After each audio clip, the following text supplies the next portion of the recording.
Tie, kas bent kartą esat važiavę autostradą Vilnius-Klaipėda, tikrai esat matę šią kavinę. O ir keistas pavadinimas 170,6 km turėjo daugeliu įkristi į atmintį ilgam. Vieną kartą pravažiuodamas pro šalį, čia stabtelėti nusprendžiau ir aš, nes kol kas neturiu nei vienos rekomenduotinos vietos autostradoje.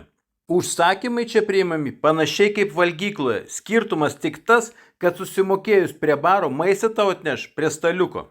Juokas juokais, nors nugyvenau daug metų, bet tik šioje kavinėje sužinojau, kad į frikadelių sriubą įdėjus jalapenų ir šiek tiek aitriosios paprikos miltelių, galim tą sriubą drąsiai vadinti rytietiška sriuba.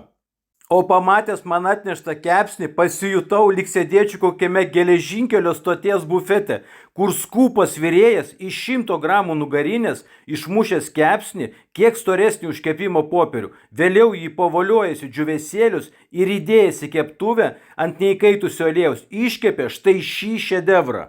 O jau sumokėję 10 centų brangiau nei kainavo karbonadas, gavome tokio pat plonumo nugarinės kepsnį, plaukiantį aliejui, su lydiniu ant viršaus, kurį čia greičiausiai vadino sūriu. Tad mano nuoširdus patarimas visiems, nestokit čia, net jei būsite kelias dienas nevalgę.